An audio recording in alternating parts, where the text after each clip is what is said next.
बिस्मिल्लाहिर्रहमानिर्रहीम। अस्सलाम वालेकुम। आज हम बात करेंगे 19वें रोज़े के आमाल और वज़ाइफ के बारे में। 19वें रोज़े के दिन नमाज फ़जर के बाद सूरह जुमा की आयत नंबर 4 40 मरतबा पढ़ें। इस आयत को पढ़ने वाला अल्लाह के फज़ल व करम से ज़िंदगी भर माला माल रहेगा।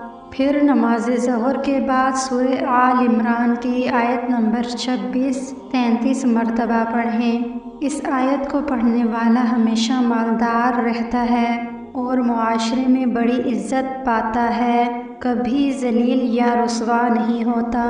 फिर नमाज असर के बाद दुरूद शरीफ 55 मरतबा पढ़ें। इस दुरूद पाक को पढ़ने वाले के 80 साल के गुनाह मुआफ़ होते हैं और 80,000 नेकियां इसके लिए लिखी जाती हैं। फिर नमाज मगरिब के बाद सूरह बकरा का आखिरी रुकू 11 मरतबा पढ़ें। इस रुकू के पढ़ने वाले पर जादू असर नहीं करता। फिर नमाज इशा के बाद सलातुत तस्बीह 4 रकत नफिल 1 मरतबा पढ़ें।